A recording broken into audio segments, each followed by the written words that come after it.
All right, we got another car jump starter to look at, and this one's from YaberAuto. It has jump start, power bank, compass, and flashlight. We see the model is the YA50. And it's got a 21,800 milliampere capacity, and you can see here on the inputs and outputs that you're not going to be getting any fast charging out of this. Like the most it'll do is 18 watts, but it does output all your USB-C voltages, so that's good. Well, there's nothing else interesting on the box here really, so let's go ahead and get her open. Comes in a nice little case. Says the brand name on there. Well, let's get her out of the condom here. And yeah, you know what? This looks a lot like another one I reviewed recently, doesn't it? Looks basically like the, what was it, the AC mount, something like that? It had the same style and compass on it, although I think that one had like a little glass breaker thing on the end of it, which, you know, was kind of dumb. But yeah, this one doesn't have that. But the compass, you know, if you lose your way, I guess you're gonna use that compass to find your way out of the woods, huh? The thing feels pretty lightweight. We'll weigh it here in just a second. The back of it just says the same stuff that was on the box, so, you know, I guess that's good, consistent. You get the port for the charging cables over here, and then you have your USB over here. There's no rubber cover for that. You know, I don't think that's a good idea. Like, although you have this nice case to keep it in, that maybe that'll keep it clean, but, you know, just anytime you're having anything in the workshop or in your car rolling around, you generally want to cover ports like this. But yeah, let's go ahead and turn it on. Oh, it's got 69% charge right out of the box. Might plug it in and let it charge up a little bit more before we try it out, but you know. Let's see, how do we turn on the light here? Do we hold it down? Yeah, you just hold it down, the light comes on, and you know, it's a serviceable light. I don't know how many lumens that's supposed to be or anything. Does it say anywhere? They don't make any claims about like how bright the light's supposed to be, you know, so whatever, it's a light. See if it has any other modes though. Hit it. Yeah, it's got a little flash mode. Oh, it's got an SOS. It's an SOS mode there for you. And then a quick flash. And then back to solid. Then you hold it down again and turn it back off. Let's see, up here you have your standard cables. Take a quick look at this little guy right here. See if it has a button on it for boost. No, it says it's the smart booster cable. You know, I'm not seeing a button on here for force start. Looks like it maybe should be there, but it's not there. That's not good.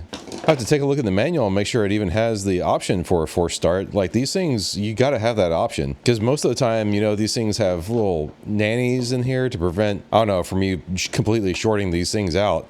But really what happens is if you have a really dead battery, sometimes these things won't turn on all the way, and you have to hit that force start to give it full chooch, you know. So let's see if that's an option in this guy. And of course it comes with a little charging cable. No wall wart though. You have to supply those on your own. That's pretty typical. Okay, well this is not good. I'm not seeing anything in here about, you know, a force start procedure or a boost mode or anything like that, so that's going to be kind of interesting. I don't know if I can really recommend this guy without that feature. All the other jump starters I've been testing recently have had that feature, and that's just kind of weird that they don't include it on this one. Like if it's not on this, usually it's in this little guy right here. You could probably buy a separate, you know, clamp doohickey with box, whatever these things are called, but you know, why? Like it's supposed to come with it. There are some kind of interesting icons in here. Apparently, you know, it'll show you if you have your clamps on backwards or if it has like low voltage, under temperature, like all this other good stuff. You can take a look at that if you want. Let's put it on the scale here, see how much it weighs, like with its little case and everything. It's 1 pound, 15.8 ounces. And the little box itself is going to be like 7 3/8 by 1 3/4, well, like 3 3/8. So, you know, it's definitely like one of the smaller ones and one lighter ones. I didn't even see like what kind of capacity these things claim. Although, you know, they're all fibbing a little bit. You'll see all these things say that they're, you know, 3,000 amps or 4,000 amps or 8,000 amps or whatever. And, you know, really, realistically, these things are usually only outputting, you know, 500 to 600 amps, all of them. There's not much a difference between them. The biggest difference between them is going to be like, you know, your capacity, how many jumps you can get out of them, and features like the force start and stuff. Just take a quick look and see what happens when we plug this guy in. Oh, there you go. It's got a little display on here, and there's your icons, right? Like if you need to do any troubleshooting on this thing, like there's the little icons for that. And it's kind of nice. It shows the output voltage of this guy too. That's also very typical. They say they're for 12 volt, which, you know, obviously they are, but they usually run around 15 volt. Go ahead and unplug that again for a minute. I plugged it into a USB-C charger over here, and it says it's in. That's kind of like the only indication we get that it's charging. Plus, it's actually giving us an indication of the charge level. So I don't know, I'll let this run for a little bit while I do some other things. I might not charge it all the way up to 100% just because I don't want to spend too much time on this thing, you know. But yeah, we'll let it charge for a little bit and then see what happens. This little note on the cables is kind of funny. It says connect the red clamp with the battery positive and the black clamp with the battery negative. It's kind of obvious, right?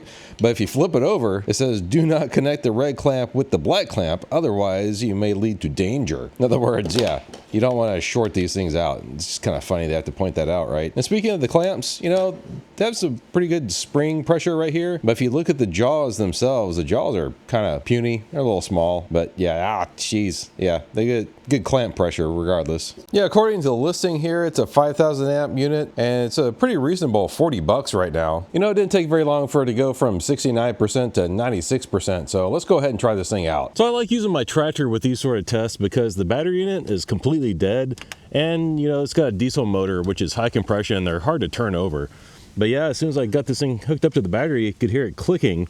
And it usually has just a few seconds to start before the dang thing's reset. So let's go ahead and do that. Oh, nothing there. Let's try to reset it. Yeah, see, this is the problem with these dang things where they don't have a force start mode. It's just blinking solid like this, which means that basically it tried but it timed out. And even disconnecting the cables, it doesn't reset. You have to pull this dang thing off in order to reset the dang thing. All right, got it reset. Let's try it now. It's not gonna go, is it? And yeah, take a look at that.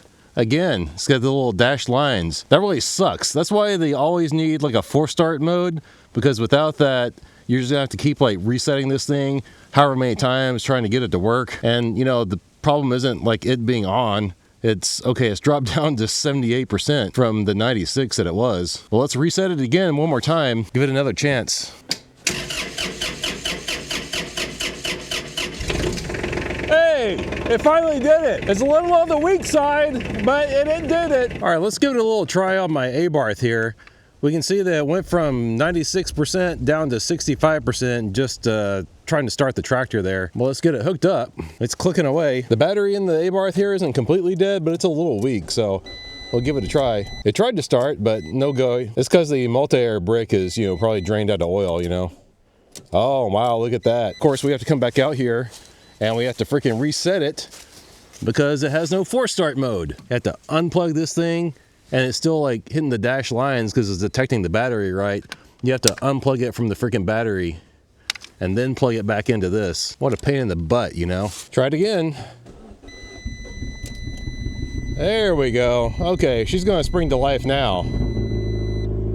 You know, when these A-Barths like sit, the oil in the multi-air brick drains out and it takes several cranks to get them going again. So yeah, having a force start feature on the jump starter is really important. Without that force start, you have to just keep coming back out here and like unplugging this, unplugging the cables and plugging it back in, and it's just a faff that's unnecessary. So yeah, I'm not too sure I'll actually recommend the YaberAuto here. I mean, it's cheap enough and it does work, but you have to screw around with playing with the unplugging, plug it in game. And that's just no good. I don't like it at all. So yeah, it is what it is. There you go. There'll be a link for it down in the description below if you still want to get one though. So yeah, see you guys later. Oh, and look, it dropped down to 59% after just those few jump start attempts. So yeah, really not a whole lot of capacity in this guy either.